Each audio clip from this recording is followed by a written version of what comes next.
Señor Helguera, ¿qué tal? ¿Cómo estás? Muy buenos días. Bienvenido a Radio Nacional. ¿Qué tal? Mucho gusto en saludarlos y nada, aquí dispuesto a responder las consultas del Parlamento que en estos últimos días ha venido aprobando una serie de normas que llaman mucho la atención de la población y de la opinión pública, por supuesto. Ahora, señor Helguera, ¿fue ayer lluvia de propuestas o temas puntuales sobre los cuales la ciudadanía quiere que el gobierno mire su atención? Bueno, en realidad fue una especie de lluvia de propuestas que no se han sometido tampoco a comentarios previos, ¿no? Ni han surgido de mayor análisis ante la opinión pública o los medios de comunicación, ¿no? Precisamente para evitar ello es que ha habido una lluvia de propuestas que ha despertado digamos, mucho asombro y que seguramente muchos peruanos recién el día de hoy se van a estar enterando a través de los medios de comunicación. Ujú. Ahora, hizo importantes anuncios respecto también, enfocó su atención al tema de la seguridad ciudadana. ¿Cómo analiza usted ese punto que planteó el día de ayer el Premier? Bueno, el Premier tiene que destacar por encima de lo que se ha hecho antes. La responsabilidad de él tiene que ser innovar y más allá, digamos, de los compromisos o de las palabras, es ser más ejecutivo, ¿no? Le toca esa tarea y le toca además diferenciarse de sus antecesores con la finalidad de lograr un mejor ejercicio de las políticas, en este caso de seguridad ciudadana y muchas otras, ¿no? Ujú. Ahora, Enzo, buen día. Lo que más llama la atención y está contemplado hoy incluso en varios diarios es la propuesta para que el Perú se mantenga dentro del sistema interamericano de derechos humanos. Léase concretamente la Corte, ¿no? Bueno, aunque también forma parte de la Comisión, la Corte Interamericana de Derechos Humanos, un tema que es muy controvertido, que el cual se ha hablado mucho e incluso por el cual no se pueden aplicar sanciones más drásticas como la pena de muerte.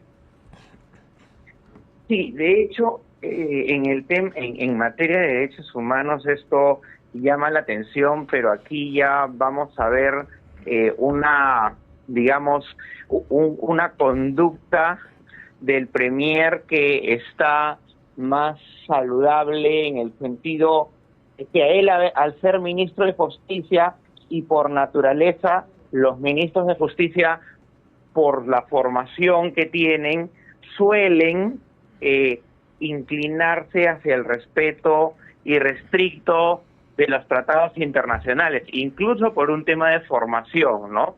Entonces, yo creo que eso es por un lado, pero por otro lado también seguramente en los viajes que ha estado teniendo la presidenta, ha tenido intercambio con otros homólogos que también han podido hacer la recomendación y ver otro tipo de factores, digamos, que hace que otros países también permanezcan bajo la Corte para delitos de lesa humanidad. Sin embargo, sí es importante, en este caso, que estas normas no le impidan al Perú tener medidas más drásticas, porque los tiempos cambian, Ricardo. Antes no había necesidad de endurecer normas, y en este momento es otra realidad, que es otra situación. Incluso estamos hablando de organizaciones transnacionales. Cuando Claro, se creó la Corte situación de es estos totalmente delitos, pues distinta. no. Así es, correcto. Entonces,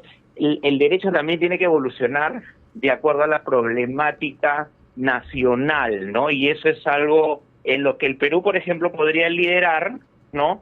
Y podría de pronto plantear de cara a la Corte la modificación de ciertas normas que les permitan a los países ejecutar mejor sus medidas contra la inseguridad ciudadana, pero sin excederse, evidentemente, y sin terminar en la otra orilla del exceso y el abuso. Ujú. Claro, eso es importante. Enzo, solamente, Ajá. claro, son tiempos distintos. Solo una consulta, Enzo. ¿Usted considera que quiénes deben integrar esta comisión que ha Ujú. convocado el gobierno, además del propio sector justicia? ¿Qué otros sectores? Probablemente el interior, pero a ver, porque el ministro habló de sectores, de abrir todo un abanico, ¿no? De la participación de instituciones Hasta la academia. y de la academia también, claro, efectivamente, ¿no? Y de la sociedad civil.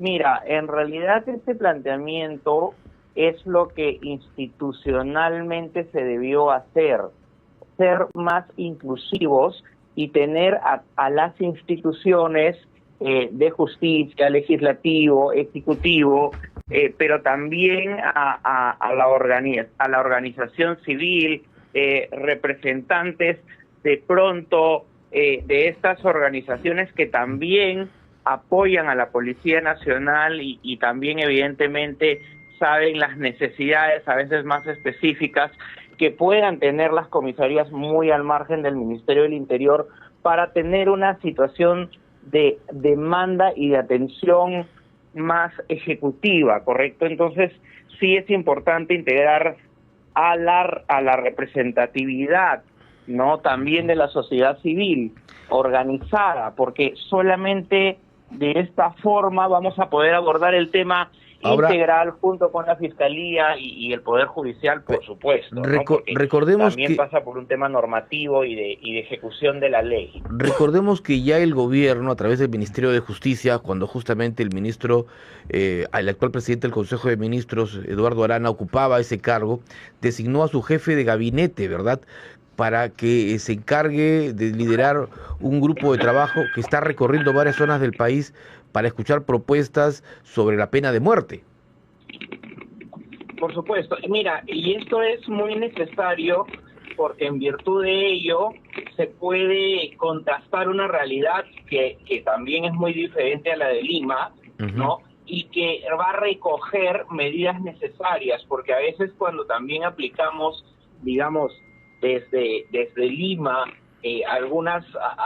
las medidas, muchas veces estas tienen digamos, indicaciones en las realidades de las provincias y de las regiones, porque cada realidad evidentemente necesita una fuerza de combate diferente contra la delincuencia y tienen otro tipo de delincuencia que no es necesariamente similar a la que opera en Lima, ¿no? Ujú. Claro, finalmente, señor Helguera, me gustaría conocer un poquito su opinión respecto a este anuncio que ha hecho el Premier con este plan celador donde ha anunciado que se van a sumar 5.000 efectivos a la seguridad ciudadana mediante esta compra de francos y vacaciones. Y además ha dicho de que se va a hacer otros programas, se van a desarrollar otros programas como el servicio voluntario, por ejemplo, y 1.500 licenciados de las Fuerzas Armadas van a asumir también funciones policiales. Esto para darle seguridad y tranquilidad a la ciudadanía. Esto en realidad podría ayudar al control del orden interno y además de esta inseguridad de la cual muchos ciudadanos la perciben. Bueno, mira, el plan de todas maneras es bueno, es positivo, pero no debe cometer algunos errores que normalmente tienen este tipo de compras de franco cuando lo hacen otras instituciones que tienen convenio con la policía.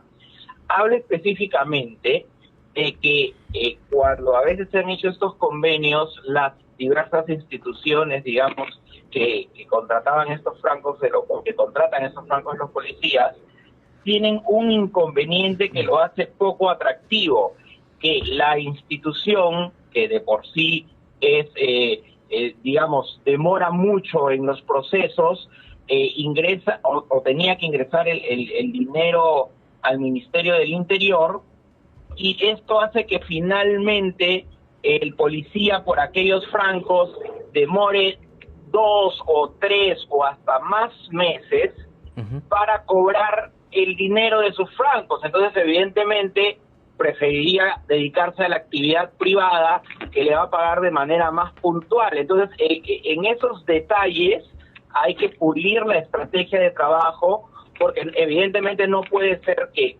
los policías o cualquier otra persona que haga un trabajo tenga tanta demora en sus pagos, y esto evidentemente desanima a cualquier profesional o persona que brinde un servicio. Ujú. Bueno, importante saber esta apreciación además y que se tome en cuenta porque precisamente, más allá de que la idea puede ser buena, materializarlo, concretarlo, creo que es el principal reto que tiene hoy en día el premier Eduardo Arana. Señor Enzo Helguera, analista político y CEO de Imasolu, muchísimas gracias por este contacto y además importante conocer su punto de vista. Gracias por esa comunicación con Radio Nacional.